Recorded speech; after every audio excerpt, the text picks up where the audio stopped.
A very good morning. Let us start the session for today.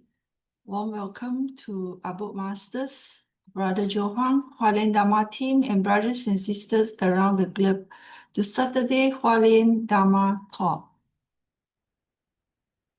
Today, I would like to share Master Ching's daily words of wisdom. Immerse in the Dharma essence, naturally attaining the joy of the Dharma. Accepted from Master's speech on the second session of year-end blessing and certification ceremony at Kaohsiung District on the 22nd of January. Through your enactment and presentation, the Dharma essence has entered the heart. This is sincere practice, allowing the Dharma to enter the heart and transform into its essence. I sincerely hope that you can deeply enter the Sutra of Infinite Meanings. Let the Dharma always be in your heart and recite the Dharma every day, even if it is only a passage, a sentence, or a single words. May everyone remember to let the Dharma essence permeate daily life. This is Master's greatest expectation for Tzu members. When the Dharma enters the heart, one naturally attains the joy of the Dharma and can also guide others to deeply enter the treasury of the sutras. This is merits as spiritual practice and the Dharma essence truly entering the heart. Accepted by Sister Ho Xing from Singapore.感恩 for Master's teaching. Now let us send our sincere prayers into the 10 directions. May the Saha land be free from disaster and peace prevails in the world. Let us sing the prayer song with sincere piousness.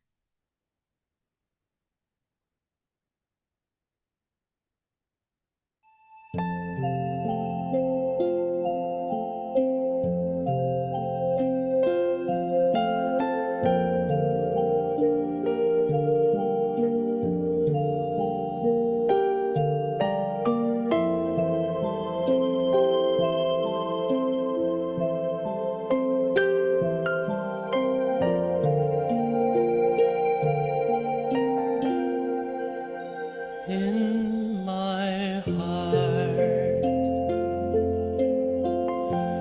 I feel deep gratefulness. All my heart is filled with sincere prayer. From all corners of the world, let us join our hearts and pray for a world of harmony and peace. In my heart,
May all minds be purified. May there be peace in the community. May there be no disasters in this world. Now let us pray together for universal love and blessing. With loving respect, gratitude, and confidence, let us wish every person in our lives a healthy body, an enlightened mind, and a total fulfillment in universal love. Now let us expand this consciousness to include every person in the world, every being in the universe. Let our unified love make this wonderful world even better. Let us all immerse ourselves in the joyful embrace of universal love. Before we hear the wonderful sharing, let us invite our both masters to lead us in paying homage to the Triple Gems. Let us pay our respect for these teachings and explanations to the Buddha and Master Ching by making 3 sincere bows. Please rise, palms together. First bow. Second bow. Third bow. And a bow to our beloved Abode Masters who could join us today. And okay, today we have Brother Joe who will be sharing with us on the Dharma insights, and Sister Anri Lee from Singapore will be sharing on a novel approach to match charity with Veg Promo. And finally, we have Brother P.S. Lee from Malaysia who will be sharing on Master Yin Shun's book, The Ordinary Life. So now let us invite Sister Ching for weekly summary. Over to you, Sister Ching. And Sister Lily. Just 1 second. Okay, so this was last week's. And we had 3 speakers. Okay, the first one is Sister Everly. Sister Everly spoke about how she journeyed to Jordan, learning compassion's art. Witnessing deep sorrow slowly reshaped her tender heart. Volunteers laughed, unloading relief beneath warm, bright sun. Refugees watched quietly, their heavy burdens still undone. Okay. She offered chocolates, hoping pure joy would bloom. Instead, fierce scrambling quickly filled the crowded room. Wise order shields the fragile from harsh, cruel plight. Calm lines restored their dignity and human right. Love enters softly when restless minds grow whole. Kind presence mends the wounds inside the soul. Tzu Chi volunteers' hands held grief without demand, offering shoulders where silent tears would softly land. Later, she visited homes, still unready yet sincere. Her caring heart stood present, intentions true and clear. She sang softly, children's heavy sadness eased away. Now her bag stays ready for giving each day. Then we had Sister Singling from UK, and she said, Sister Singling left Taiwan to study in Germany. 10 years in UK shaped her life steadily. She is grateful returning to the Tzu Chi path. Hearts, give me a second. What's wrong with this? Heart warmed by the way. Practitioners are family, Dharma relatives united each day. Passing on Dharma's essence prolongs wisdom in the mind. Feeling others' suffering brings compassion we all find. Caring for others is a blessing we freely give. Kindness remembered from strangers shapes the life we live. Volunteers sometimes avoid care, fearing Tzu Chi's funds will deplete. Master reminds self-well-being makes mission strong and complete. A question from Master about travel shows concern, just a simple touch. Gratitude and care for each other means also very much.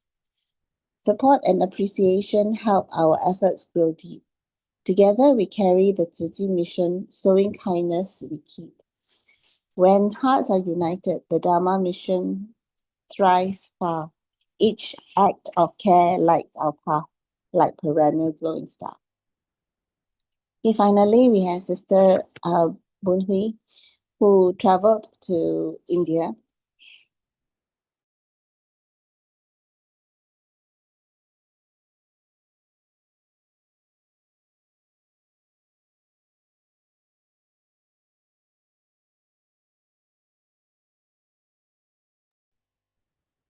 Sorry, Sister Suching, we can't hear you.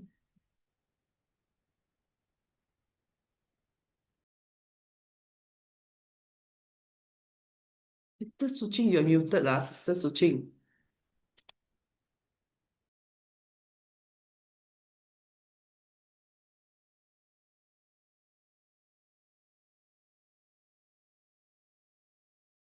Sister Suching, sorry, we have to interrupt, but we cannot hear you because you're muted.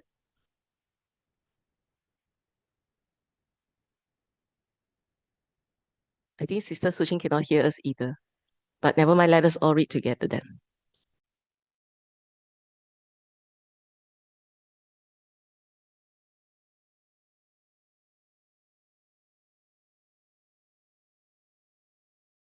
Sorry for interruption. Sister, maybe the host can on the mic for her again. The host can do that. Co-host also can.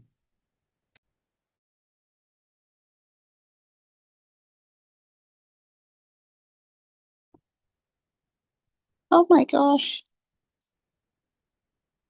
I have been reading without sound. Okay, never mind. Let me just finish this. So children study on the floors beneath crowded dusty skies, yet laughter and persistence spark wisdom in their eyes. Recycling, plugging, tending seeds, each small act soul's light, transforming lives with kindness, turning darkness into bright. When hearts give freely, life grows grounded and sincere. Faith lifts those in confusion, courage dries each tear. Broaden horizons, one less, let inner joy expand. Be the change we want to see, offering a guiding hand. Okay, Kannan for listening. I'll stop here and hand over to Sister Stephanie to introduce our Yeah, next Kannan so speakers. much, Over to you. Sister Suching. Not to worry. We only didn't hear you for the last part. Not to worry. Yeah, once again, a very good morning to all the brothers and sisters. Kannan so much for your presence today, joining us on this Saturday Dharma session. And I'm also very grateful for the opportunity to host this session. And I'm very grateful that Brother Joe Huang is joining us today. So without further ado, I would like to invite our dear Brother Joe Huang to offer us his insights into the Sutra of Infinite Meanings. Brother Joe, good morning.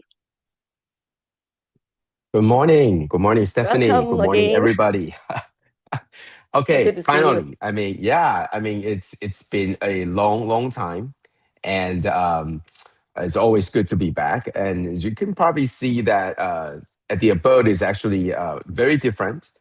We are getting into the holiday mode, the mode where everybody's coming back and everybody is sort of we are getting ready for the um, Chinese New Year, as everybody probably does realize. And I'm not sure if you guys are coming back, but this year it's going to be very different because of the 60th anniversary. The feeling is all different. We have a grand opening of our second location just nearby, right? The home store, as they called it. And it's good. I've been there, and it's the scenery is definitely worth of your time to come by and take a look. But if you definitely come back here this year, I think the feeling is very different. We are in the festivity season, and so everything is sort of cheery, and everywhere you can see next to me, there's stacks of these decorations that will be going out to different parts of the abode. Okay, so we are heading into the New Year's. Today is February 14th. In the Western culture, this is the Valentine's Day. And the Valentine's Day is supposed to be the time where you and your loved ones loved one, and can sort of pay tribute to each other, to show your gratitude.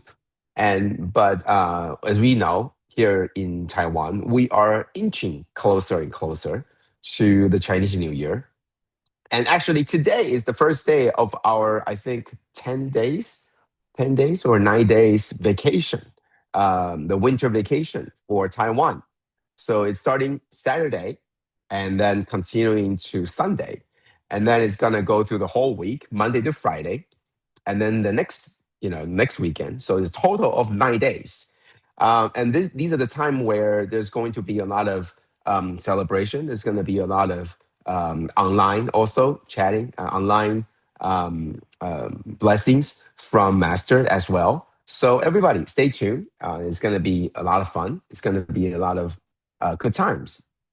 All right. So coming back to the Sutra of Infinite Meanings, let me bring up my slides. So coming back to the Sutra of Infinite Meanings, I think I wanted to share that. Hang on. It's been a while. Hang on. Oh, it's been a while. I checked. Last time that I shared was last year, December of last year. Which was almost 2 months ago.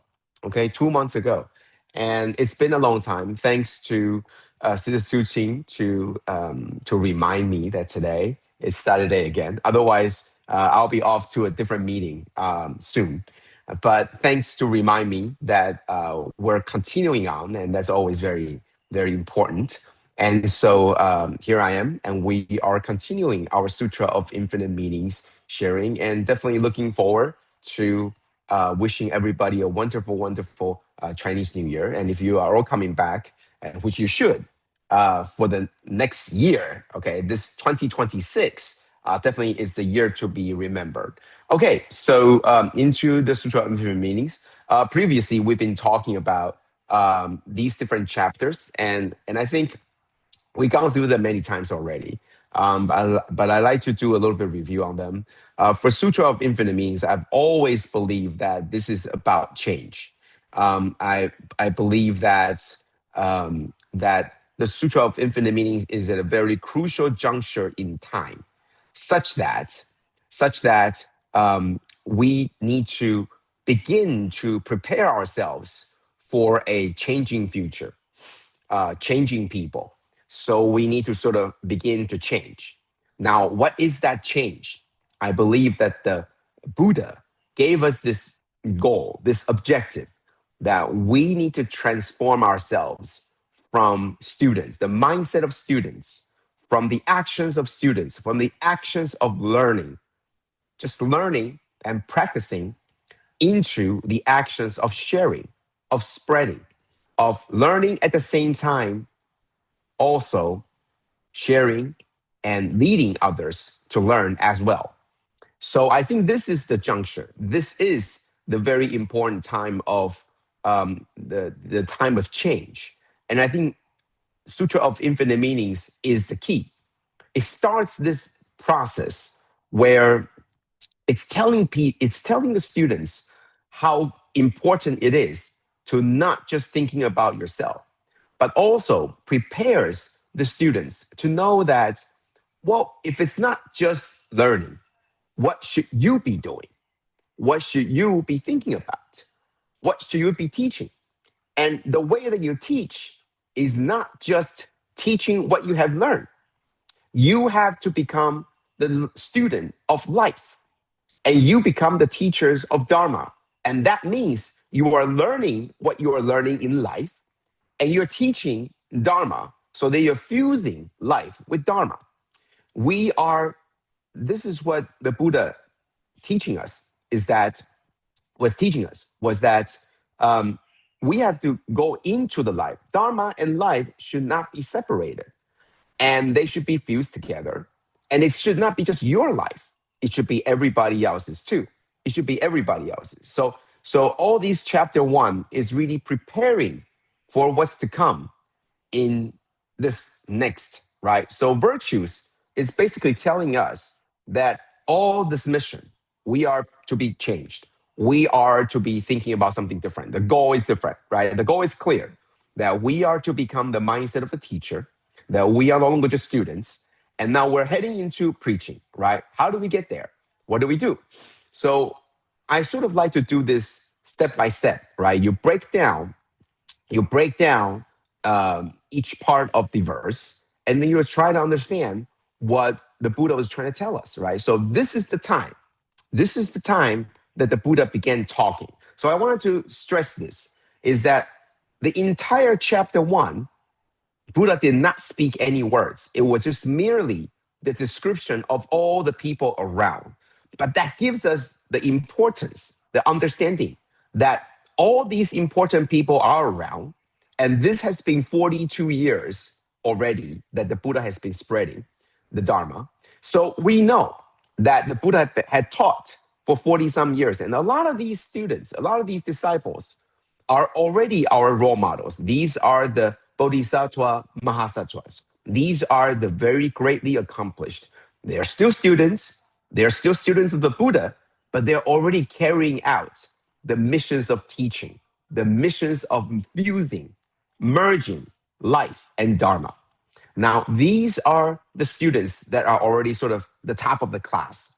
But then there are another majority of the students that are actually remaining as cultivator practitioners that are focused on themselves, focused on making sure that they learn, that they practice according to what the Buddha had taught them, according to what they had understood. And I believe this audience is what the Buddha was targeting, because these are the ones that vastly, mostly require a change. These are the ones that require a change in thinking. So, great, magnificent Bodhisattva, Mahasattva, that's the role models, that's the students slash teachers, right? And 80,000 Bodhisattva, Mahasattvas, these are the role models. And they finish the praising of the Buddha. And then they said to the Buddha, right? So these are the main protagonists, that's the main protagonist. And they began this conversation. And I think this is very important to go through the conversation, to understand what was asked, to understand what was the response. So the main person was the great, magnificent Bodhisattva Mahasattva. And accompanying with him are the 80,000 Bodhisattva Mahasattvas. That means these are the role models. They have already reached into the status of the Bodhisattva. But it's not just that. It's called the Bodhisattva Mahasattvas. That means they're even greater. They're even more advanced. They have even accomplished even more. So what these people are trying to do, right? These are the awakened sentient beings who have already been awakened, right? But they still have something left in them. And this is something that I want to share too.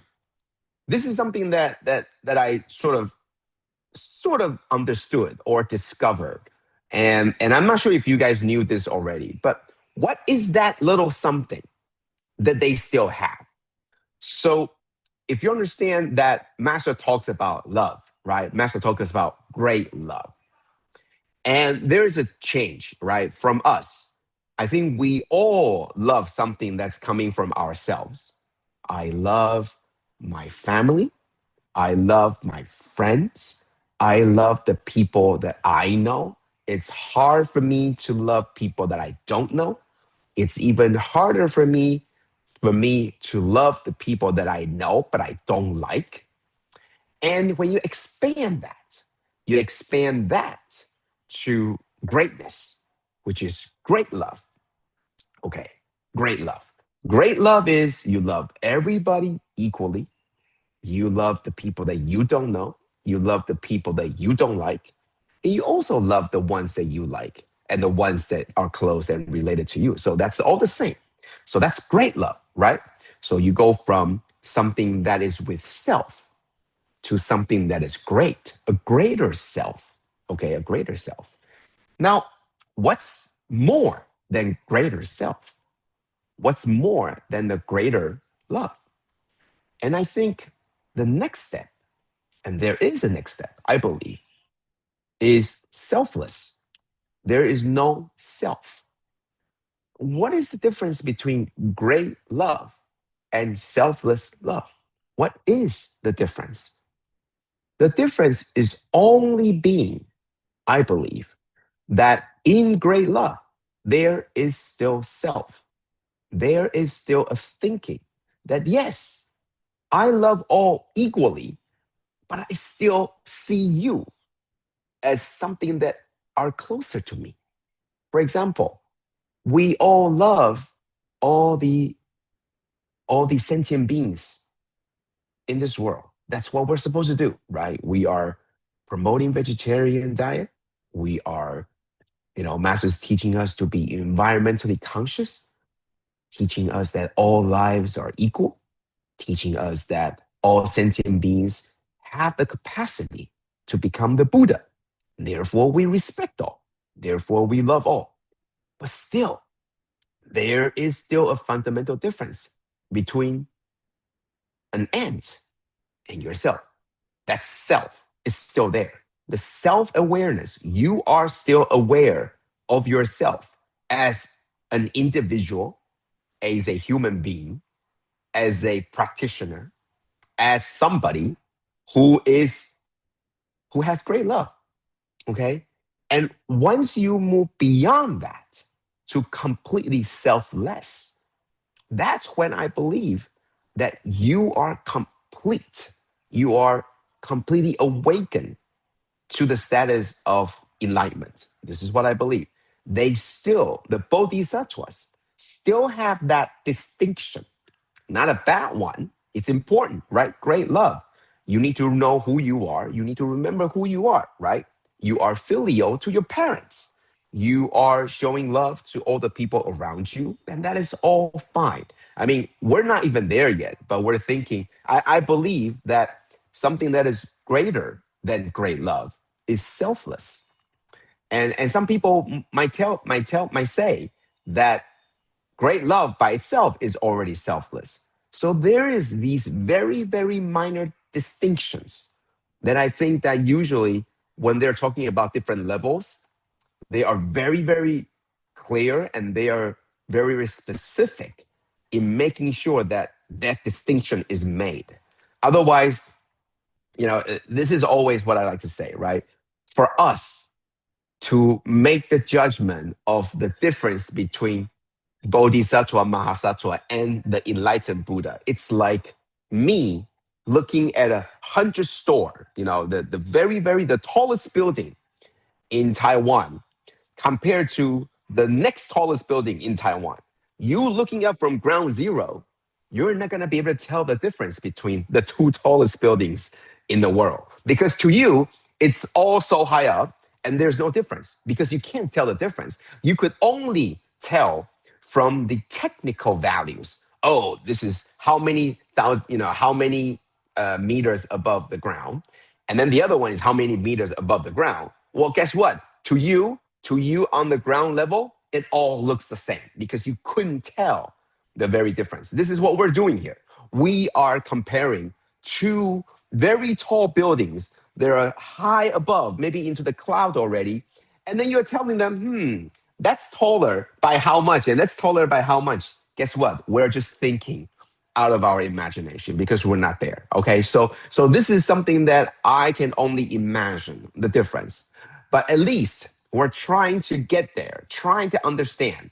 Oh, so this building is taller than the other ones. Okay. So this is where the difference is, right? Going from great love to selfless love, or going from great, the great self, the greater self, right? You started with self or selfish, you go into greater self, and then you go into selfless. That's the same idea. You started with selfish love, you go into greater self love, and then you go into selfless love. And that's a transition. And I believe that the Bodhisattvas has that left. It's in the middle. It's in the great love. Now, so there's a lot of semantics involved, right? There's a lot of, jargons, or there's a lot of very small distinctions, right? So this is only my guess. This is only something that, that I realize in the past month, just this past month, I was having a very tough day. I was having a very tough day. You know, to be honest with you, I was having a tough day managing master's daily routines. I was having a very tough day. I was trying to find the answer. I asked master, and master would not give an answer. So I was having a very tough day, and I was, hating myself for hating all this. I didn't like it. I didn't like how I was feeling, but I really didn't like it. Why couldn't master just tell me the answer, right? Why? What? Everybody is waiting for master to just give us a nod or give us a shake, and then we would know. But we didn't get a nod. We didn't get a shake. We get nothing, and so it was very difficult. And then one of the Dharma master came to me, right? Somebody that I was very close to, and she obviously realized that I was very troubled. I was very afflicted, and so I asked her, what's wrong? I'm not asking this out of my own selfish reasons. I'm doing this so that everybody around understands, you know, how they need to prepare for the next day. It's very difficult to not know what's going to happen next day, right? And all I need to know was, are we staying or are we going? And you just need to give me a nod or a shake, and I would know, or even lead me into one of these paths, right? So I'm thinking about the greater self. I'm not thinking about myself only. It's not for me. I could stay and I could go. My mind is made up. It's okay. We're here to follow master, obviously. And so if master stays, we stay. If master leaves, we leave. But I don't know what to do when master doesn't tell me what she is staying or leaving, right? And so I was very afflicted. And this, master from the abode was very nice. And she came to me and she said, she was very troubled too, because, since I felt afflicted, I began pushing all my job to, abode master. You do it. I'm not doing it because I can't get anything. I can't get anything done. Why don't you do it? Right. And so she told me that, she also got stuck because the master also didn't tell her if we're going to stay or she's going to go, if we're going to go. So nobody knew, right? Nobody knew. And I was very afflicted, and she saw that. And so she came to me and told me that, that that is the difference between having that self and selfless. If you're doing something that is truly selfless, then whether stay or go or no decision should have no effect on you. You are selfless. It's just another day. Today, you know that tomorrow we're staying. Tomorrow, you don't know where we're staying or we're going. It's just another day. It's just another decision. It's just another response. Yes, no, no answer. That's it. And look at how difficult that was, right? You're thinking we want to achieve the most. You're thinking we want to bring the most to everybody around, also to master. We want to serve. We want to help. We want to do the most that we can do. That's great. That is great self. That is still self in there. You are expanding your love so much bigger, but there is still self in there. You are still self-aware. You are still thinking about it, right? You can tell yourself it's all right, you're loving everybody, but there's still self in there. And I think that is the hardest part, right? So the abode master told me that we're still thinking all these things, they're still tied to self. And that is why selflessness is very, very difficult. And even though you're doing something that is very important, even though you're doing something that's still very important, you are still attached to self. Wow, goodness, how difficult is it going to be, to really completely get rid of yourself, right? You are wearing this, you are putting on this jacket, why? Because you are aware of your temperature, of the temperature around you, and you are cold. Well, how is it when it's not about yourself? So I think it's a slow realization process that there's still a gap. And for everything that is done, for every feeling there is, for every thought that arises, how do you remove self from it? And I think there's going to be that little gap, that distinction, right? So that's why these bodhisattva mahasattvas are still sort of in the process of getting closer and closer to the Buddhahood. And I think that that's something that is important. That's why they're still learning. That's why they're still here to try to figure out how to reach enlightenment, right? Even someone as great as Bodhisattva Mahasattva, they're still learning. They're still seeking answers. I'm not saying that I'm like that, but I'm saying that that very minor distinction is there. And they knew it's there. And they're trying to bridge that gap so that they could be enlightened. They can be awakened to the Buddhahood, but they're still working, right? So even someone as great as them, they're still seeking answers. So from their perspective, they are still learning. But from the perspective of the Buddha, it's very different. The perspective of the Buddha is, you guys are on the good path, but the other ones are stagnant. They are staying at where they are. They're still learning on their own. They're still learning, holding on to what they have been taught in the past 40 years, and they're doing great, right? Imagine, right?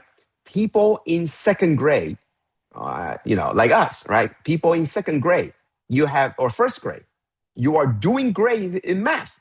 You can do addition. You can do subtraction. You can do multiplication. You can do all these things, right? And division. You did all of that. And you're getting wonderful grades.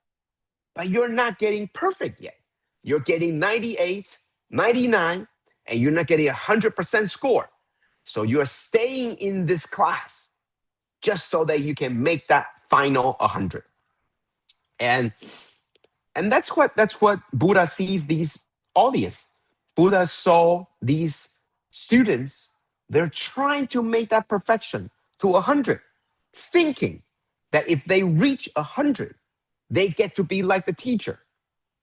But to the Buddha, the teacher, he knew that there are other higher classmates. They're already moving on to grade 5, 5th grade, 6th grade, 7th grade, high school, college, that the final score is much, much, much more than 100. So for those people that are in the first grade, thinking that they're trying to finally get to that 100, they're thinking that I only need to do this to get to 100, then I get to be like the teacher. The teacher is 100, right? Wrong. The teacher is way beyond 100. So the teacher is trying to tell you, you got to learn something. You got to get out of first grade. You got to get to second grade. Don't stay in first grade.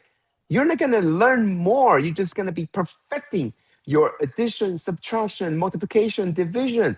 That's not the only thing you need to learn. You got to get out. You got to get to second grade, third grade, fourth grade. Then you will see. So the Bodhisattva Mahasattvas understand this. They know that they cannot stay in the same grade. They know they need to move on. That's why, everybody, that's why it makes sense that only for you to go from first grade to second grade to third grade, you don't need 100% score. You just need to make 70 or 75 in order to move on to the next grade. Because the next grade, you might learn something greater and better that you can right away understand a lot better than the first grade things. That's very possible, right? So that's what the Buddha is saying. Changing everybody to the next grade. Don't just be focusing on from that 99 to 100.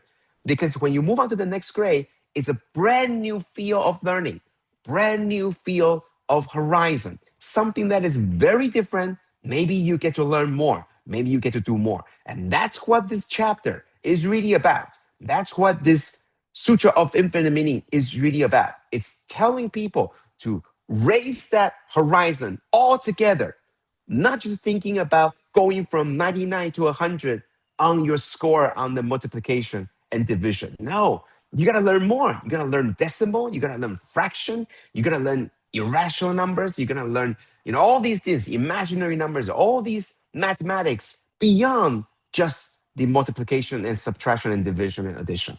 And that's what this is about. If you do not graduate or move beyond that grade 1, you're still locked in that part and you're trying to finish that assignment. That is important too, but as we all know, subtraction, addition, multiplication, division, that is the basics. Just like when we're talking about practicing, right? The very basics you still need to learn. You still need to learn for everybody. But it's not focusing on finishing that very, very final part, but rather moving on to a new horizon and realizing there's so much more to learn. At the same time, maybe when you move on to grade 2, grade 3, eventually when you come back to grade 1, you can pass with 100% already. So it's not so important to stay in that grade 1, to finish that final 1 point, but it's important to move on to the next grade and be shown and exposed to that thousands of points out there that we can learn and we can understand. All right, so that's the sharing for today. Sorry, I didn't move on to more content, but I think it's a good realization. We're always learning something that on this sutra, that is the main focus. Change. Thank you and have a wonderful, wonderful Chinese New Year. Thank you, Blessings to thank all. you. Thank you. 感恩，无限感恩 to Brother Joe Huang for today's wonderful insights. If I may just recap some of my understanding, I think Brother Joe started with a line that is really resonate with me, and I believe all, which is to be a student of life and a teacher of Dharma. And be a student of life really resonates with what Master has taught us, which is we are growing our wisdom life. And how do we do that? It's by entering to the Masters. And because this is where life will teach us. And now today, we really grateful that we can understand better that between the great love and also selflessness, because there are different levels from Bodhisattva to Mahasattva, great and greater love, and towards the Buddha's mind, which is one that is selfless. So even great Bodhisattva and Mahasattvas are continue learning. So therefore, learning never stops for us on this path. Thank you so much once again to Brother Joe Huang. And if I may, because I understand Brother Joe will be rushing for the next session in Hualien, so may we also take a group photo at this moment by inviting all the brothers and sisters here to switch on your video so that we can capture this moment. And Sister Lily will help us take the picture. Yeah. And the goal of our lives is to benefit others with the Dharma. Truly, can earn so much, Brother Joe. Okay. Ready? 1, 2, 3.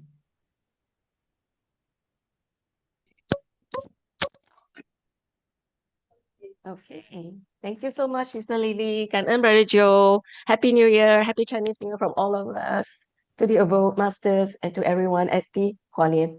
Okay, moving on from Taiwan. Now we move on to Singapore. Right? So our next sharer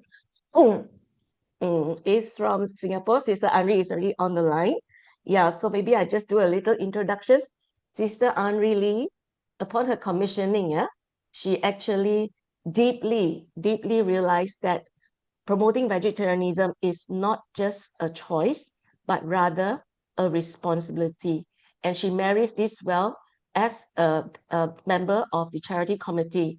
She plucked up the courage, and also through gentle influence and leading by example, she inspires others to embrace the vegetarian living. So today we are very grateful to have Sister Anri with us again to share with us on the topic of a novel approach to match charity with Veg Promo through food vouchers. Platform is yours, Sister Anri. Welcome back. 感恩 sister, 感恩. Good morning, brothers and sisters. I'm very grateful that I have the opportunity to share today. And as what Brother Joe said, I will still keep on learning and exploring. So can I share my PPT? Could I just Yes, please do, sister. Yeah. Okay, 感恩.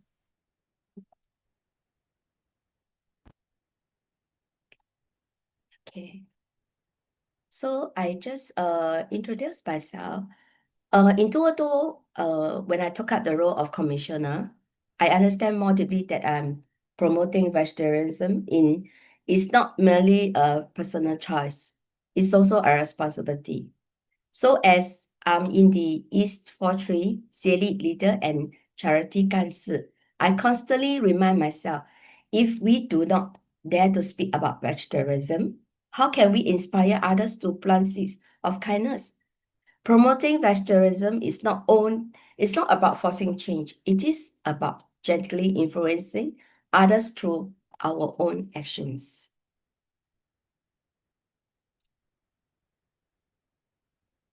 So, 2026, Tzu Festive Eco Charity Fair starts. So we are very passionate and very exciting about it. In July 2025, we prepare it already. So when this date has came out to let us know that this date is having this eco fair. So our team, we will use the Buddha 4 Dharma doors in action: harmony, unity, mutual support, and teamwork.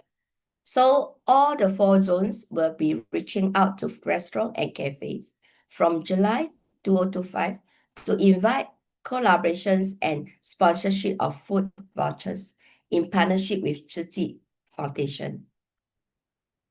So after that, we have this collaboration creates in a triple win situation, benefiting the sponsor and also supporting Chichi's mission and promoting vegetarianism to the community. Promoting vegetarianism is not only changing others, but about awakening compassion. Every meal is a choice. Choose kindness, choose gratitude, choose harmony with all life. Every meal is a blessing. When we eat with awareness, we repay the grace of nature. This is how we share with the restaurant and the cafe boss or other person in charge.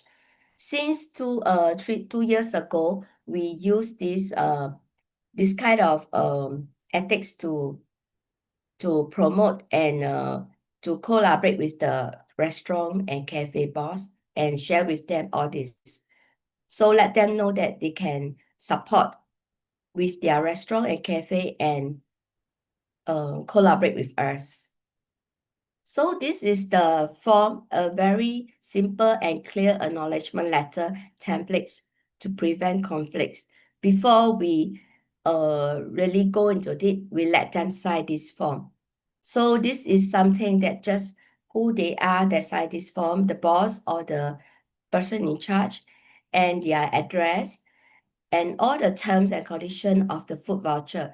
That means normally we will have both benefiting to both parties, because on the first and second, we will have some dates and some block up dates for the Chinese New Year to make them feel assured that they will not affect the business, even we are doing a charity or benefiting both of us in a way that they will still cover their profit and cost in it. So other than that, other than this other terms and condition, it will be like expiring date and also non-refundable and no clash with other vouchers that they have in Singapore restaurant and cafe. Because some of the cafe, they will have their own promotion, but then we will not clash with it. That means when they use our voucher, they cannot use the other one. So to them, it's fair enough too. Okay, so after signing this, we will start to, this is the signing procedure. So we work as a team normally, at least 2 to 3%. So it's all teamwork in actual fact. We don't work alone because in all zones, we do follows master procedure that unity is a very important thing. So we do as a team, okay? Then after signing, we will plan, the office will plan how to create the poster, the vouchers in it. So this is the restaurant logo because it's a PDPA, so I put it just animal. One of the picture animal just to cover the logo because it's PDPA. And then the reverse side of the voucher, it will have the merchant's name and then the location. So in this, the terms and condition also will be inside on the reverse side of the voucher. To whoever buy this voucher, they will have a clear description of when and what they can do with this voucher. Okay, and there is a expiry date that is normally we engage for 4 months. That means from the date of the Yimai Hui, the food fair, Singapore Food Fair, until maybe 4 months later, that will be April. Okay, so this is the printing of the food voucher will commence in the second week of January. So before the Yimai Hui. And this one, how we exchange, actually is our City Singapore, all zones will sell our coupons of 慈济. That means each by $10, but there's a booklet of $100. So we will sell it to volunteers and even sell to publics. So after they got the coupons of 慈济, they will exchange with this voucher we call restaurant food vouchers, and then they can go for this dining or whatever takeaway. If they got specific takeaway also can, and then they will just exchange with the food, and the cost of the restaurant and cafe is bear by them, bear by the restaurant. So when let's say today I take this $20, I go to this restaurant and I say I want a set of meal. It costs $22, let's say. So I will only top up another $2. So the restaurant will, firstly, they will have different customer. Secondly, it's a promoting of their restaurant name, the restaurant itself.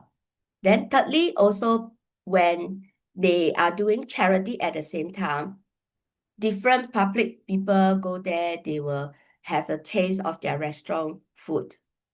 So this is how we engage in this promoting. So make many different people, different category that they go from. Maybe this restaurant is in the East Zone. Some of them might be from the West Zone they are staying. They just weekend, they go to the east side of this restaurant or cafe to have their meals with their families. Because $20, most of them, okay, can have at least 2 packs. So not that one restaurant is $20 or X. Mostly can have 2 packs, and some of them even can have 3 to have this voucher. So it's very worth it in a way, and also doing charity. So it's win-win, triple win set in a way that everybody will benefit.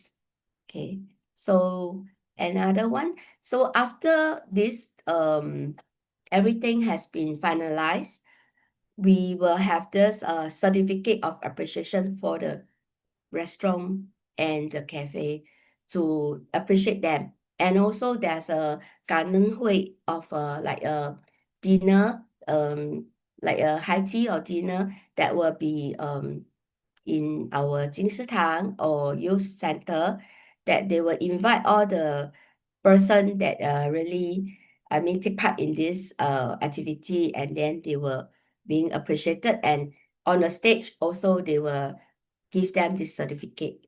So this certificate is look like this.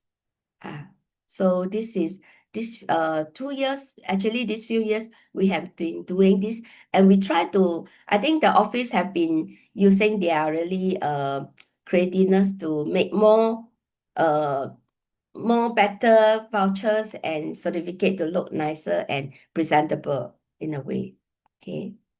So when we start this, when we noted that we are going to start the Yimai Hui food, there's Yimai Hui in January 31st, we will prepare the thing half year before that already. That means prepare everything, searching for restaurant and cafe for them to collaborate with 慈济.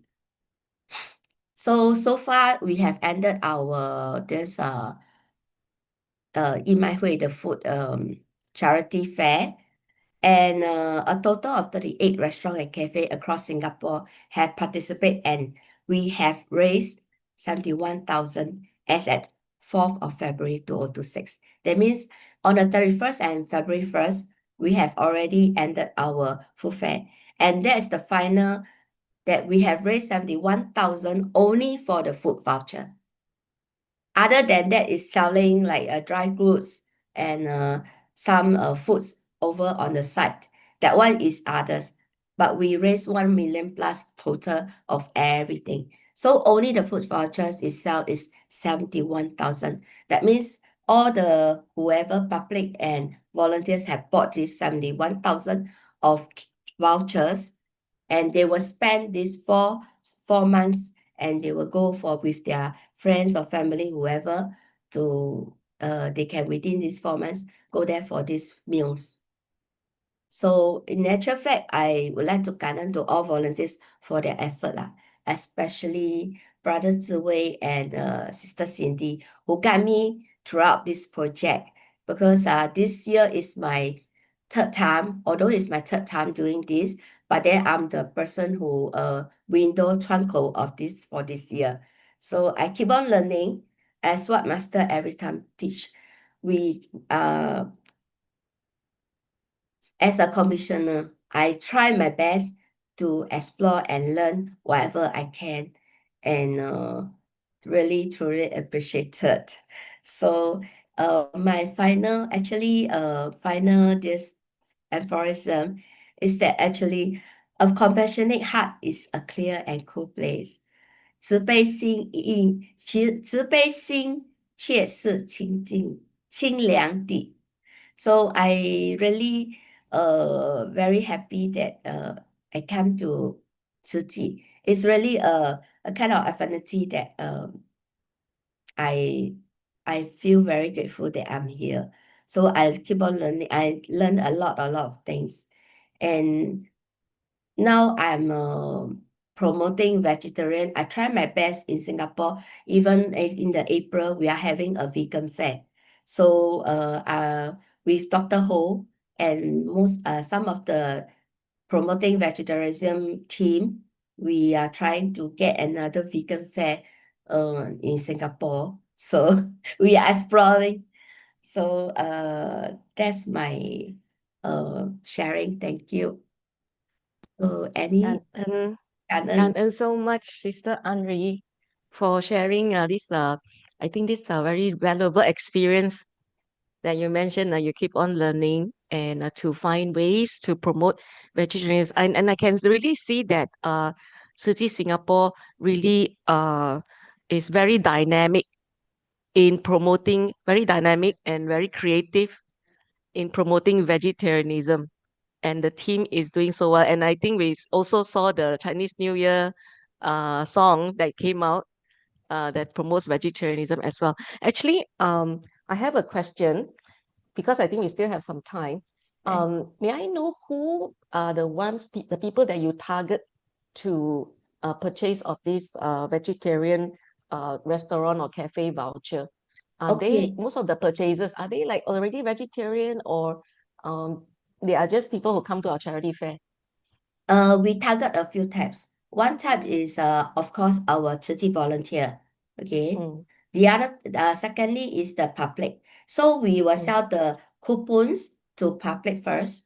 Okay. After that, we will go for Facebook marketing, Facebook, and all sorts of group chats, and friends, family, and then we will just spread over the words that we are having this voucher to our Tzu Chi coupons that you bought to exchange for this voucher. So you can last for 4 months. So at least you still got ample of time to go and have a meal or purchase it. I mean, have a meal or use it in 4 months, rather than on the same day, 31st and February 1st, only on that 2 days, you have to use up your Tzu Chi coupon to buy goodies, dry foods, all this. So there's a selection, option. There's a time frame. Yes, time frame, 4 months. So we make some of the restaurants, they are very, very high. They give 6 months. Some even give Mm. 1 year because their voucher is a bit Mm. like a different price, $50. $50. So they are $50 because one meal costs about maybe $75. So Mhm. they will have a more duration of that time for them to go and have their meal. Mhm. So I see. normal $20 will have 4 months duration. So we aim for different category. Why? Because of course we don't want a vegetarian just go for a vegetarian meal. Yes. We want Yes. public. That Yes. is what Singapore now still doing. We go for Facebook. There is some we met that is non-vegetarian. We hope that as what we said, one meal and at least another one meal for them is better than nothing. So I have friends, I have friends that normally when I go dinner with them, they are not vegetarian, but I bring them to normally I will just joke with them. You like Western or you like Chinese style or you like Japanese style? Then I will bring them to different types, whatever they like. Then they will stuck it in that place because they will tell me, oh, this meal is very, very nice. Because firstly, I will not really tell them this is a vegetarian restaurant, but they respect me. They know that I'm a vegetarian. So I brought them there. And then after that second meal, they want to meet me up again. They will say, hey, that day we went there very nice. Please bring us there again. So this is how we start. Actually, this is what master want, right? Not only vegetarian take vegetarian meal. It's Yeah. promote to public. So Correct. this is what we aim. The voucher actually we want it to be with all location in Singapore. So some people will say, I don't want to go so far away. Take a 1 hour train. I might as well stay put in my zone. I said, well, my restaurant have stay nearby yours one. And never mind, you buy this one. We can just promote in this way. So because I'm the window of this year, so mostly some of them, the public, they will call me. I got my phone number there. They will call me. Hey, I don't know which one to choose, how to buy it. Then I will tell them, oh, very easy. Where you stay first, I'll ask them one question. Would you like to go far away or you would like to nearby your house? Then I will introduce the restaurant to them. So whatever or cafe that what kind of category they want. Like I will just introduce and recommend them, say, oh, this restaurant, they got Japanese style. It's very, very nice. You can just go there, have a meal with your family, even, celebrating the birthday or whatever. So I let them choose. Then some of them, they really choose already, they will buy quite a few. So of course, we volunteers, our commissioner in Singapore, we also do support them. And then like, let's say our financially is good enough, we buy a bit more and then we distribute to the volunteers or the friends as a birthday present also. Yeah. Like $20. In some birthday, you will give an ang bao, right?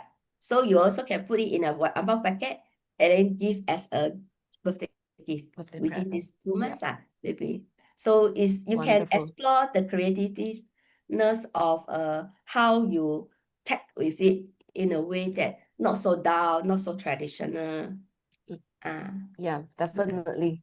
I think it's very interesting to note that personalized recognition the vouchers. Yeah. So anybody else? Can so much, Sister Anri. We 5 minutes and focus and to the vegetarian promotion that they have been doing in Singapore via the vouchers. Let's see, we have some of us here are also into vegetarian promotion. No? Okay. Yeah, actually, we are here promoting vegetarianism in all sorts of ways, and it's really good to learn from each other. Very Yeah. so much. Yeah. Okay. All right. So much, Sister Anri, for sharing your effort, your team's effort in vegetarian promotion in Singapore. And we hope to see you again very soon. Sister, Okay. everybody. Cảm ơn so much. And now we move on from Singapore we moved back to Malaysia. And our next speaker needs really no introduction, but as what we always call him, Brother PS. Brother PS Lee is a well-known in Tzu Chi world, both locally and abroad. And to me personally, Brother PS is someone who is passionate in seeking the Dharma and even more passionate in sharing it. Just like Master say, what we learn, learning is incomplete if we do not benefit others. So today, Brother PS is here to benefit us with his insights from the Chinese book he read about Master Shun's autobiography. So let's all put our hands together for Brother PS. Brother PS, the platform is yours. Canon. And then, first of all, that was inspiring sharing by Sister Anri, and thank you for giving me a little bit more time, and I really appreciate it. Right. Let me see if I can get all these things right.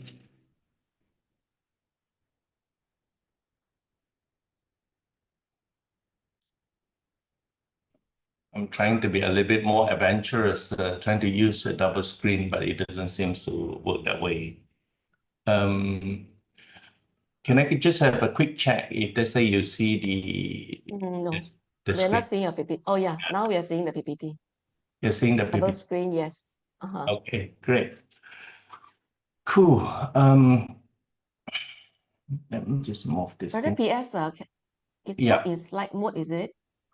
It's in slide mode, but it's a bit small. Can you like extend the size? Yeah, that's what I'm trying to do. All right, this Okay. I don't seem to get this thing right. Just a second, yeah. I stop this again, and then I change it to the different way of sharing. Okay. And then portion of the screen.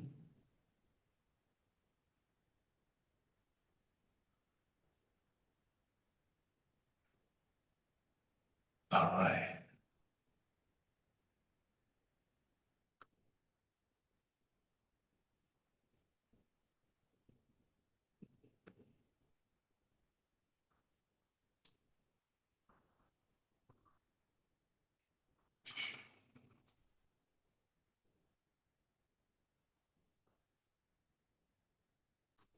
Okay, I guess this is acceptable. Yes, you can see it clearly.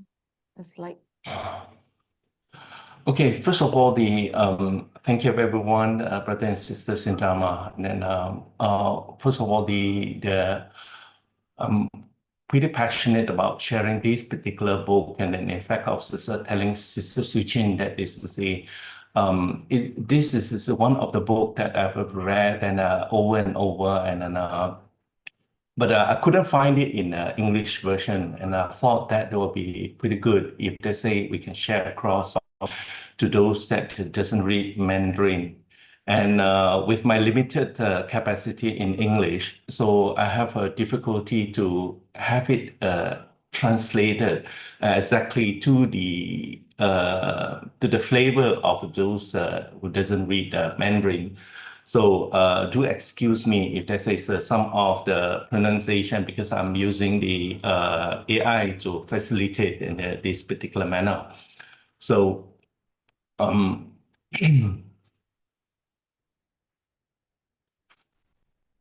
well, this presentation introduces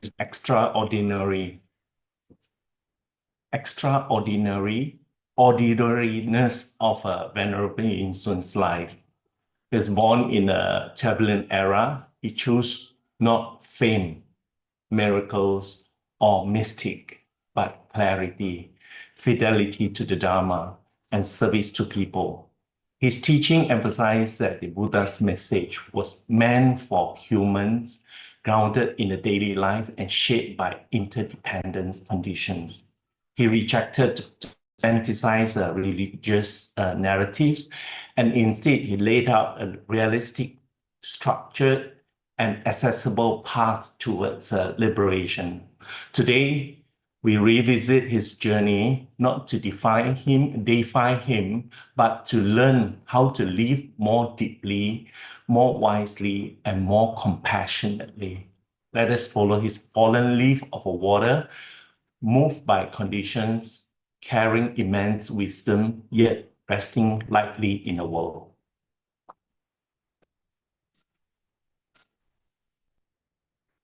In Buddhist tradition, metaphors are powerful teaching tools. Venerable Shun once described himself as a fallen leaf, drifting on the water's surface.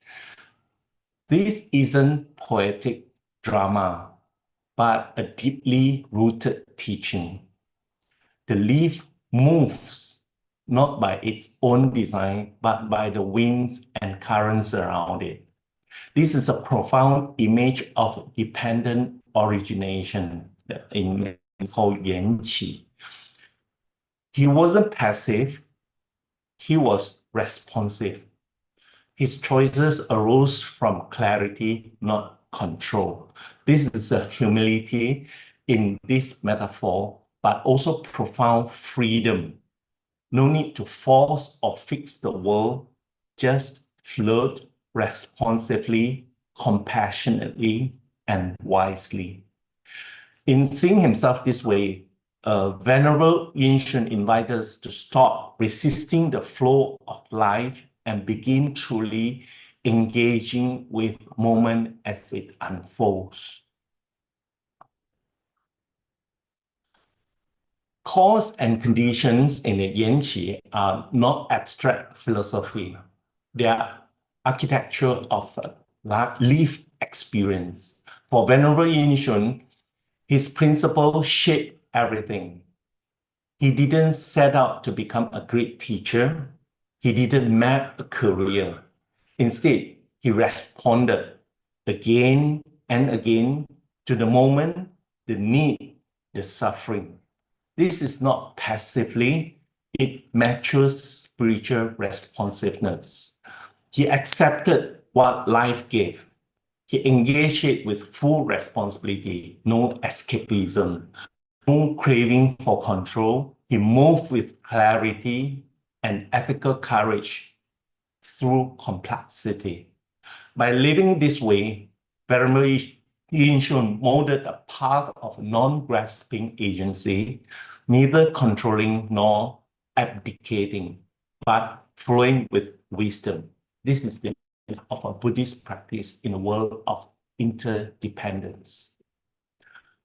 One phrase that struck me significantly in this book is, to die, it requires right condition.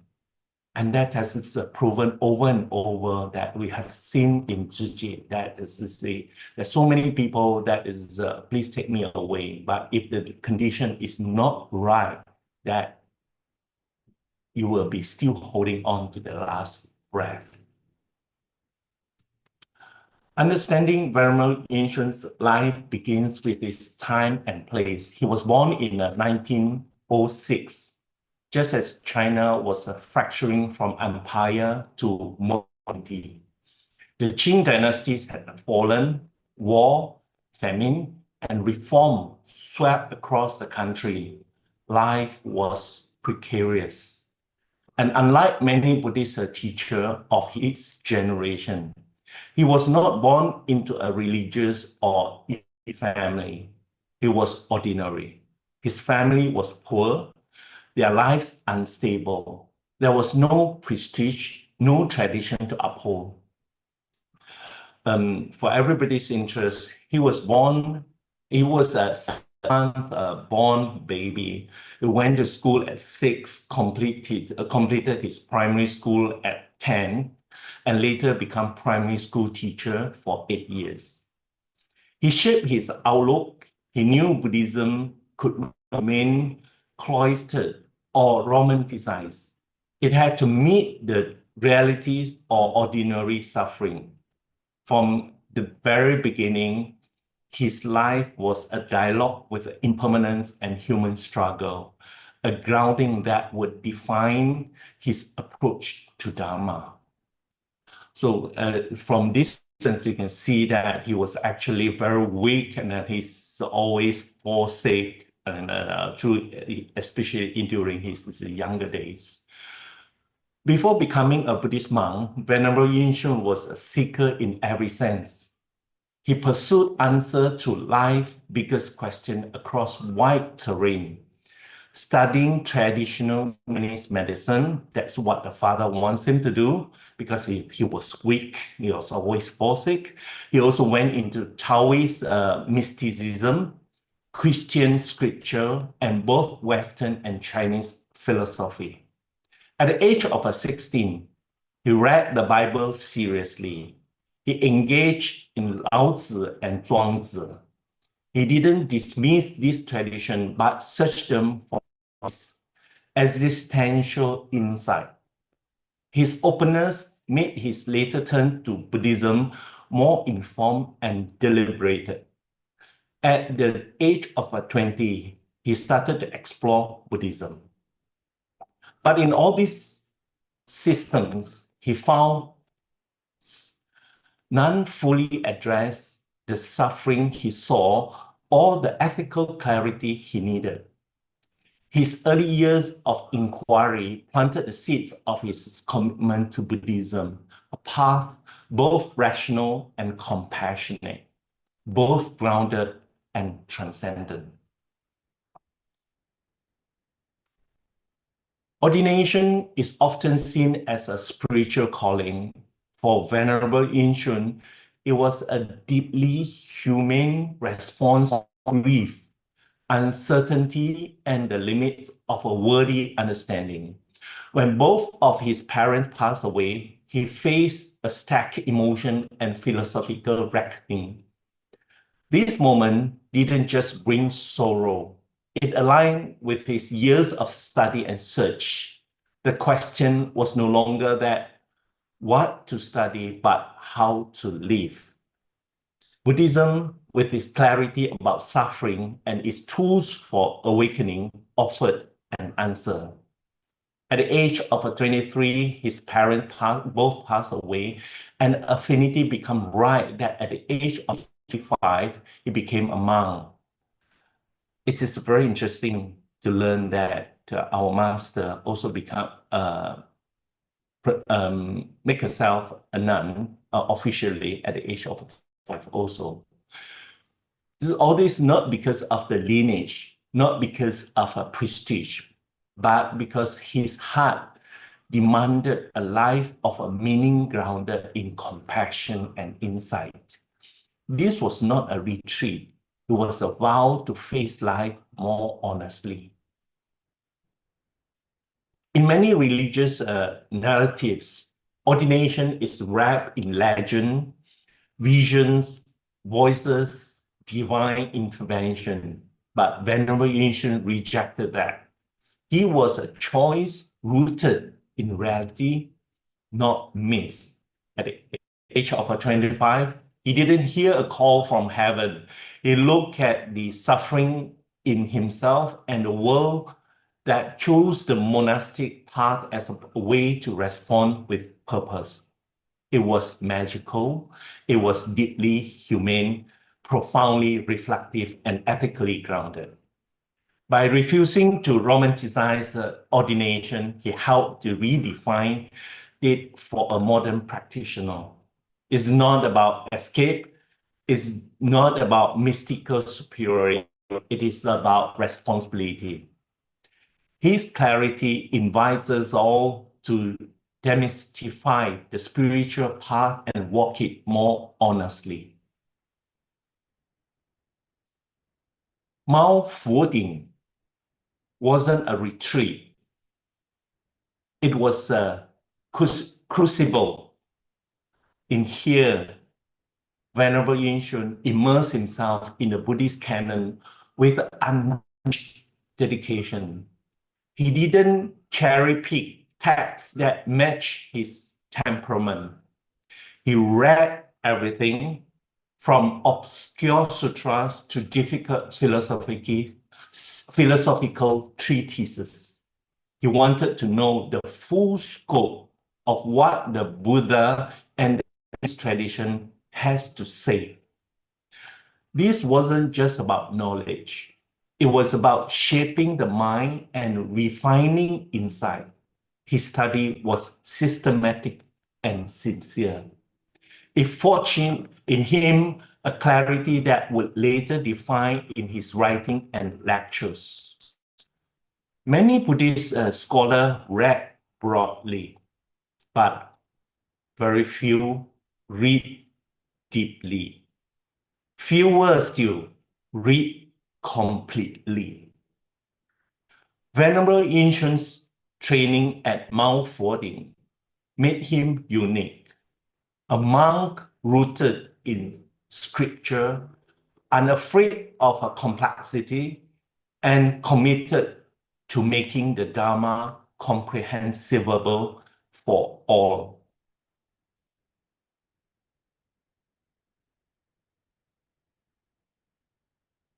Venerable Yinshun once said, "I have no thought of my own.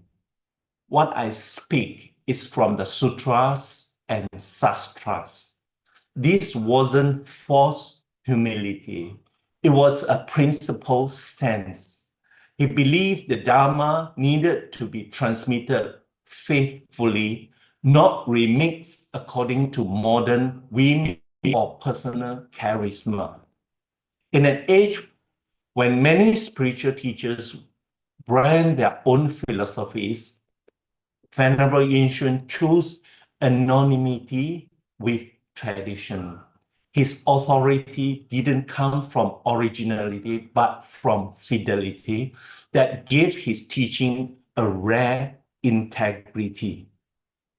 It challenges us to see the true understanding doesn't require innovation.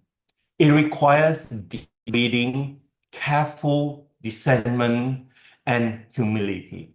He wasn't a guru creating a movement, but he was servant of the Dharma, pointing always back to the canon. Venerable Yinshun's Dharma begins not in heaven, but in the streets, fields, and rooms of ordinary lives. He believed deeply that Buddhism was meant for human beings, not celestial beings. The Buddha was born in the world, lived in a society, thought amidst human suffering. This grounded view challenged tradition that emphasizes transcendence and withdrawal. Venerable Yinshun's redirected focus on ethical actions, compassion in relationships, and clarity in thought, all rooted in our real lives. His phrase, "Buddhas come from the human world." Oh, sorry. Buddhas come from the human world, and it's a call to responsibility. We don't wait for enlightenment to come from above. We cultivate it right here in the messiness of existence. That is where the Dharma shines most clearly. Venerable Yinshun's relationship with Master Tai Shi was not one of a submission, but a dialogue. He respected Master Tai Shi's reformist vision and tireless advocacy of a modernizing Chinese Buddhism. But he was also maintaining his own perspective. Rather than becoming a follower in the conventional senses, Venerable Yinshun chose to engage critically. He agreed with many of Master Tai Shi's goals, but he was more conservative in his method, preferring to root reform in sutras rather than speculation. So in this book, there's quite a lot of the detailed explanation about what the practice of Master Tai Chi that wasn't in line with the style of Master Yin Shun, and it's become quite interesting for all of us to read as well. These dynamic models and importance lesson, reverence does not require blind loyalty.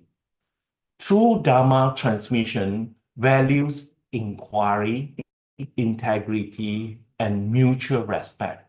It honors both lineage and the unique karmic path of the student. There's often confusion about the term life Buddhism, 人生佛教, and human realm Buddhism, 人间佛教. Some assume they represent competing ideologies, but for Venerable Yin Shun, the difference was linguistic, not philosophical. While Master Tai Chi coined life Buddhism, Venerable Yin Shun refined it in a canonical foundation under the label human realm Buddhism. Both pointed at the same truth, that the Dharma should help people live more wisely, compassionately, and meaningfully in this world, not just aimed at transcendence. This distinction reminds us that language evolves, but vision, if rooted in Dharma, can align across expressions.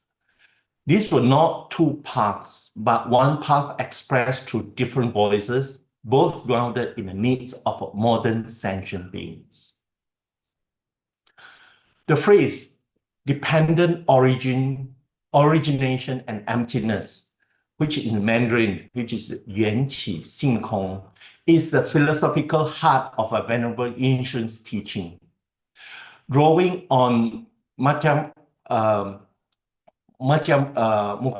school of thought, whether you pronounce it as a Madhyamaka or Madhyamako, school of thought, especially in Nagarjuna evocation of a middle path, right? Zhonglun.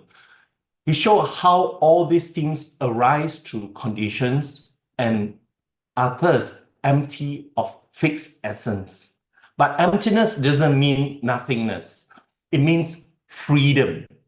It means that because nothing is permanent or isolated, everything is open to change.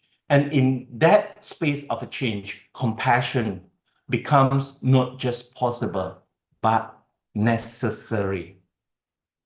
For Venerable Yin Shun, this wasn't abstract. It formed the basis of ethical engagement, for humility, and for activism. If all beings are interdependent, then my suffering is tied to yours, and my awakening must include your liberation.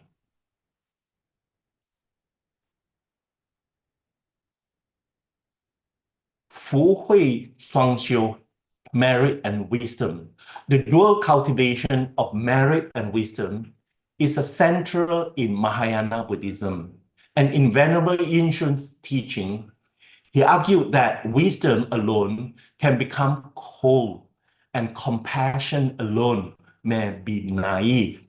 It is their union that matures the path. Venerable Yin Shun thought that emptiness is not an escape from the world. It is a basis for truly entering it with open hands. When one sees that the self is empty, there's nothing to protect, so one can give freely, serve humbly, and love boundlessly. He often reminds students, don't just meditate on emptiness, live it. In practice, this means generosity without clinging, patience without pride, and service without seeking reward. And this is a mark of a bodhisattva. The Miao Yun collection.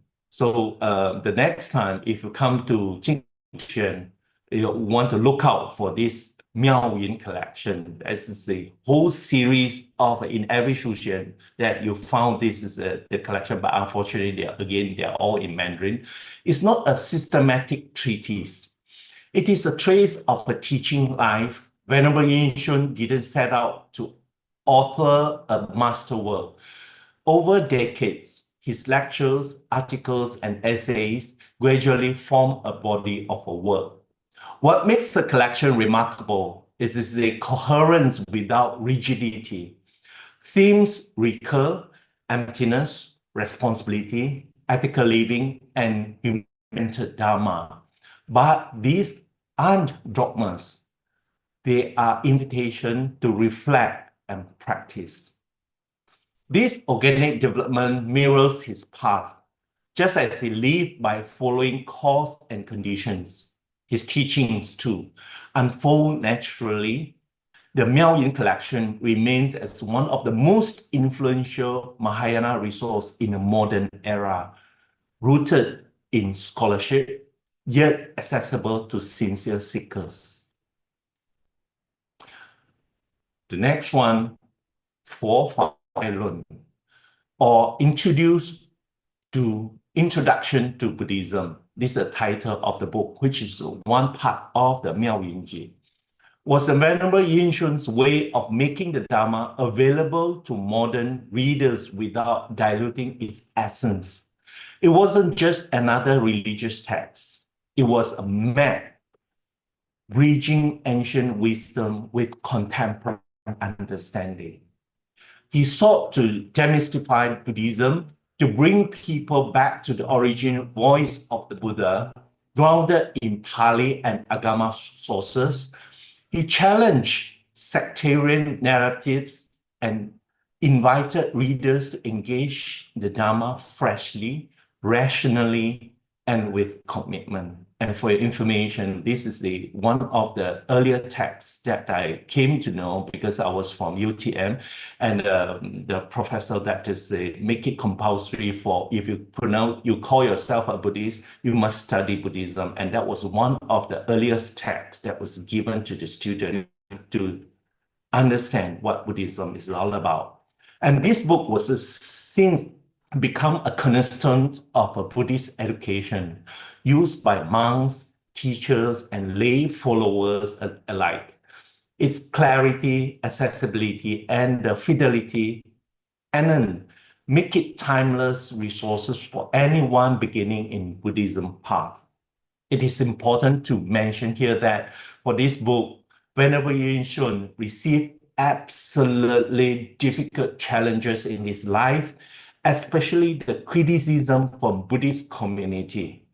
When it was published in 1949, and in the 1954, he was so reluctant that he could amend certain of the content of this book in order to suit the political agenda and the criticism of other canon.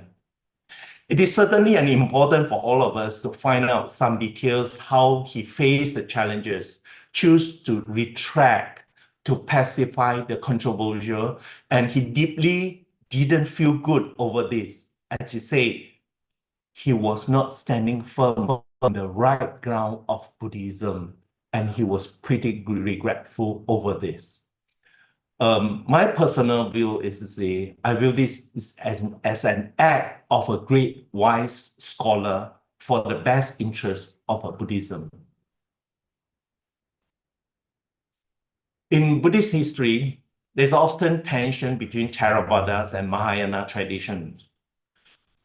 One is said to be conservative and other expansive. Venerable Yin Shun took a more integrative view. He recognized the analytical strength of Theravada. It carefully examines of mental states and ethical training. He also valued Mahayana's expansive compassion and its philosophical sophistication. Rather than frame them as rivals, he explored their interdependence. Venerable Yin Shun demonstrated how Mahayana teachings arise from early Buddhism. The Bodhisattva path wasn't a break. It was a following. It was a flowering. To help better understanding in a lot of the scholar that is, especially from Theravada Buddhism, they tend to see that Mahayana Buddhism was subsequently recreated, right? So by studying both, Master Yin invited a broader, more unified view of Dharma's evolution. It was not a matter of choosing sides, but deepening understanding.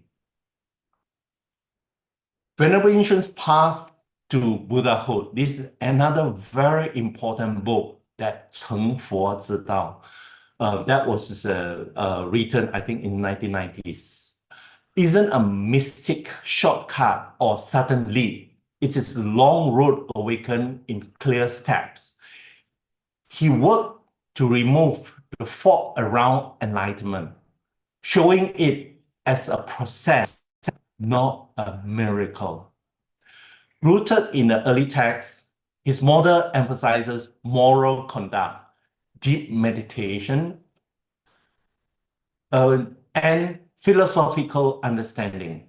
There's no dramatic awakening here, just steady growth grounded in cause and effect.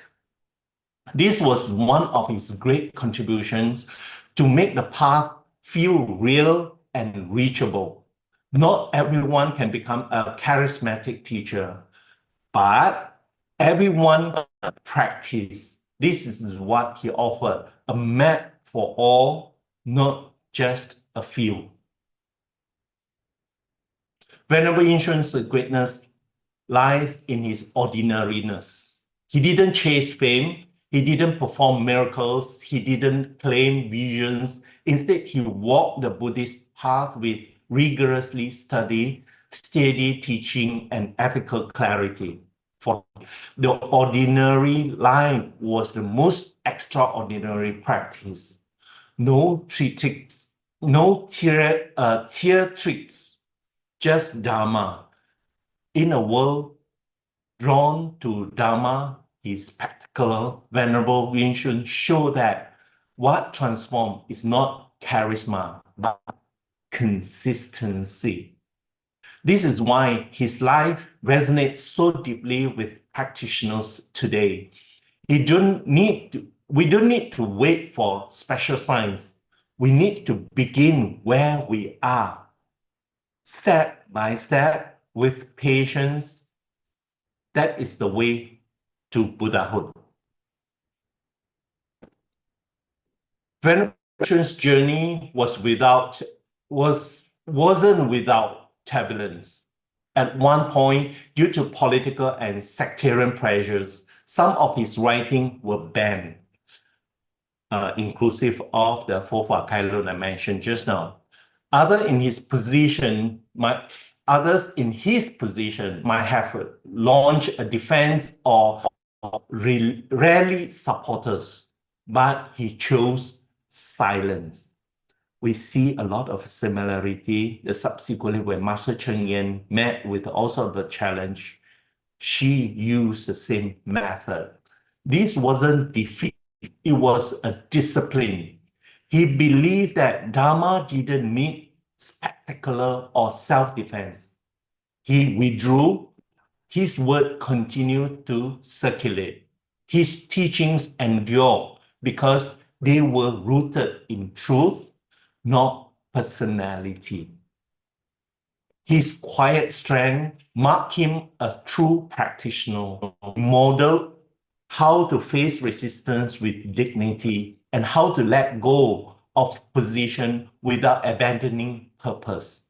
His retreat was a teaching in itself.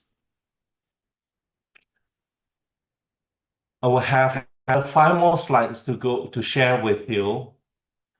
This slide shows that after the controversies, Venerable Yinshun didn't return to Buddhist politics or public platforms. I shouldn't be using this word Buddhist politics, but I would say that it's a Buddhist community. Instead, he returned to his deepest calling, teaching. Away from the spotlight, he quietly mentored a generation of monastics. One of his students, Venerable Cheng, our master, would go on to find the global Tzu Foundation, testament to the quiet power of his guidance. But he never sought credit. His role was to educate, not to build legacy.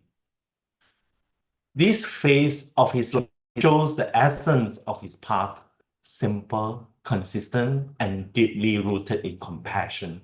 By turning away from power and returning to practice, he molded the Dharma more powerfully than any position ever could. After the final years of Master Yin Shun's continued to teach, not through lecture hall, but through scholarship. He wrote the monumental History of a Chinese Chan Buddhism, a work that remains central to understanding East Asian Dharma. He also became the first bhikkhus of a modern Chinese Buddhism to earn a doctorate, setting a precedent for integrating academic excellence with monastic life. His writings and life example form a silent but enduring legacy. He never sought fame, but the light of his clarity, humility, and commitment shines. For many, he represents the ideal scholar monk, grounded in the scripture, engaged in the world, and untouched by ego. Unlike many spiritual figures, Venerable Yin Shun didn't create a lineage, movement, or branded philosophy. So always remember that Tzu lineage is not created by Venerable Yin Shun, but by Venerable Cheng. What he left behind is a subtler and more powerful. He left a method and a spirit. The method is a rigorous, honest, text-based inquiry into the Dharma, one that respects tradition but is never afraid to clarify, refine, or correct. And the spirit is humility, clarity, and unwavering commitment to helping others understand and practice Buddhism. Today, those who walk us may not carry his name, but they carry his questions, his method, and his deep reverence for truth that is true inheritance. Why did Venerable Yin Shun insist on calling himself ordinary? Because he knew the danger of spiritual myth-making. He saw how easily figures are defined and how the Dharma is lost behind their images. He believed Buddhism had to return to earth, to kitchen, to classroom, hospitals, and fields, not float above people, but walk beside them. Ordinary wasn't a denial of value. It was a commitment to accessibility, integrity, and humility. His life reminds us that the greatest power lies not in spectacle, but in sincerity. He refuses to become a saint because he wanted to remain a teacher. And in doing so, he taught us something profound about true nature of greatness. This is not a story of a sainthood, it's a story of a walking. Venerable Yin Shun's life offers no miracles, no spectacular conversations, no divine visions. It offers something more rare, a path. He didn't want followers, he didn't want practitioners. He didn't want to be remembered with incense and statues, but with study, actions, and ethics. That is the way of the Bodhisattva. So, as we conclude, let us remember the power of Venerable Ancient's teaching lies not in the legend, but in example. He lived the Dharma as a humane among humans, as a human among humans. And that is exactly what made his life so worthy of reflection. As we close, we return to the core of Venerable Ancient's vision, human realm Buddhism, a Dharma that lives in the street, classroom, and homes for ordinary life, not lofty doctrine, but live truth. His life asks us not simply to admire, but to reflect. How do we carry the Dharma in this moment into our speech, our care for others? He gave us method, but expression must now be ours. May we take this inspiration not only from his word, but from his silence, from the life he chose, from the step he took. May we too choose the ordinary path and walk it with clarity, courage, and compassion. Amen.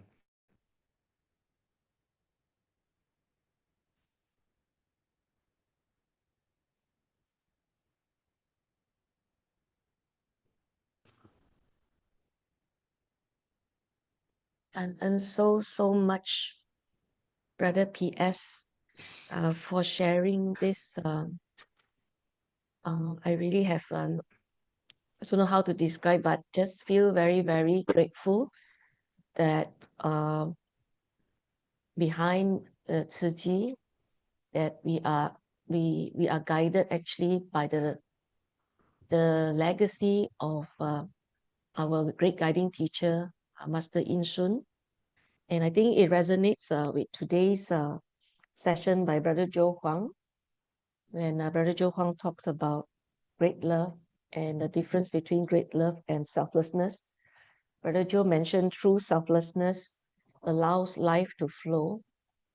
And indeed, in the context of today's sharing, we are, or at least I am, reminded deeply to let life to become our greatest teacher. Right. Very grateful for today's very wonderful sharing. And I would really like to invite our brothers and sisters from the floor to maybe share a little bit of what you have gained from today's sharing, if I may. I see Brother Chin here as well. For Brother Chris, have opened the audio, video. Sister Chimun. Humility isn't just a virtue, it is a path itself. Sister Stephanie? Yes. I want to say that I'm so blessed today to have switched on at the right time. I didn't wake up early because I was tired. That I can catch Brother PS talk on Master Yin Shun, because I, we are English speaking, so we don't read all these. And I never fully understand why Master Chen Yan is, so deeply respectful of her mentor, But this session shows me that he's a real true teacher. He is a really true Buddhist teacher. And the fact that he says that Buddhism is not to be studied, but to be lived, I think that actually summarizes what it is all about, this Buddhism. And Master Chen Yan is so truly capturing his essence, his teaching, the essence of his teaching. Yes, I wish I could read all his books, but they're all in Chinese, right? But anyway, thank you, Brother PS. Perhaps you can continue to share bits and pieces from his teaching in Chinese with the English group. Yes. We Thank you really, so really look much. forward Thank to you. that, Kan resonating with Sister Chin. Brother Chin has also switched on his video. Brother Chin, would you like to say something? Kan Oh, yeah. I want to video because you just woke me up. No, you have been listening since just now. Yeah. Yeah. No, I just want to comment that what Sister Fan you mentioned about linking to what Brother Joe said this morning and what Brother PS shared about the obviously be a student of life. To be a student of life, you got to go through experiential learning, and that's what it means. And our life teaches us from the imprints of the past, right? And our life is actually a manifestation of our past imprints. Now, what Brother P.S. mentioned about Brother Yin Shun, and that was come up quite clearly. And it says there that Brother P.S. And I didn't know this, and I'm very grateful to lock in today, is the practice of Chan Buddhism. Right. So Chan Buddhism, what does it mean? Chan Buddhism is about it's a contemplative practice. You got to go into silence, really understand the depth of what the essence of those words are. So that teaching actually surfaces out, not from the words, but in between the words, behind the words, and beyond the words. And that's the essence about Chan Buddhism. And I'm always fascinated about Chan Buddhism because and what resonates me a lot about what Brother PS shared about my Master Yin Shun is it's about seeking the truth. See, truth cannot speak by itself. Truth cannot be described, cannot be spoken in words, but it has to be realized, and it can be realized as the Buddha has shown, and all the beings have shown that. And that's what the essence of Chan Buddhism is about.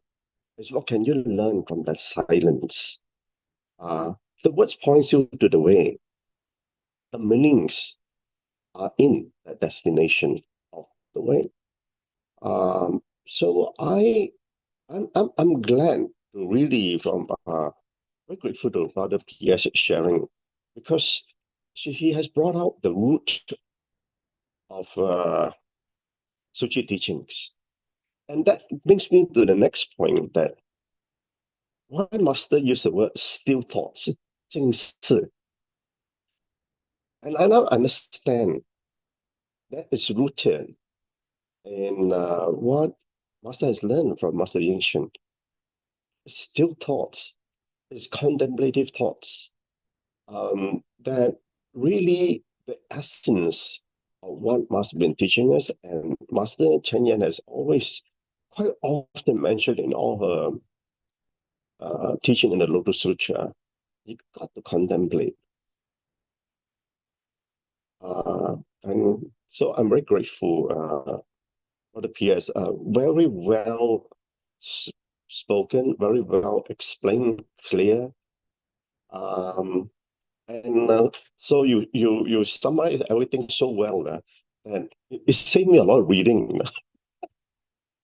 And I know a lot more about Master Yin Shun. It was a mystery to me.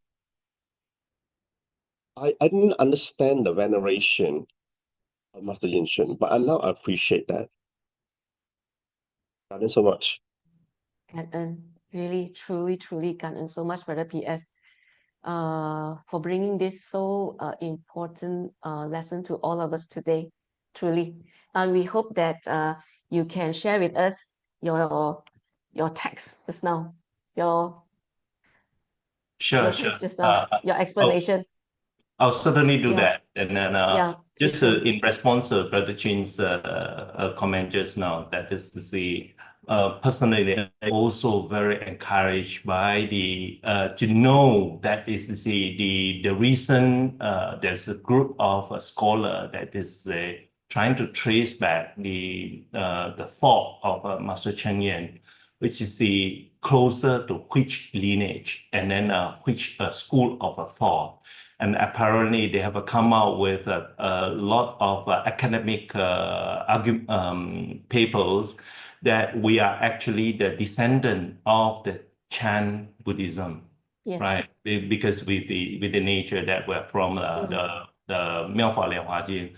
And but it's not truly just that lineage alone, but it's actually being modified and infused with the origination of the thought.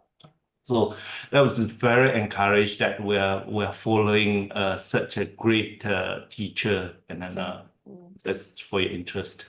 Thank you. Now I Indeed. wish that he would have been around, or I would have had the time to actually meet this great master. Thank you. Yeah, thank you so much, Brother PS, Brother Chin, and also Sister Trimut, for your sharing your thoughts with us as well. So yeah, brother and sister, everyone for still staying with us, and we are truly grateful for today's wondrous Dharma on our Saturday Hualien session. And so may we all take a piece of this wisdom sharing and apply it into our lives today with consistency, step by step, with patience, as what Brother PS say, and that is the way Master In Chun says, the path to Buddhahood. May we all rise to pay our respect and homage to the Triple Gem. Brothers and sisters, please rise, palms together. First bow to the Buddha. Second bow to the Dharma. And third bow to the Sangha. And a bow to all the abode Shifus who could join us today. Kanan, brothers and sisters, Kanan, and looking forward to see everyone again next Saturday. And happy Chinese New Year to everybody. Kanan. Happy Valentine's Day. Happy Chinese New Year to Happy Chinese New Year. We speak after New Year. 恭喜恭喜. Okay.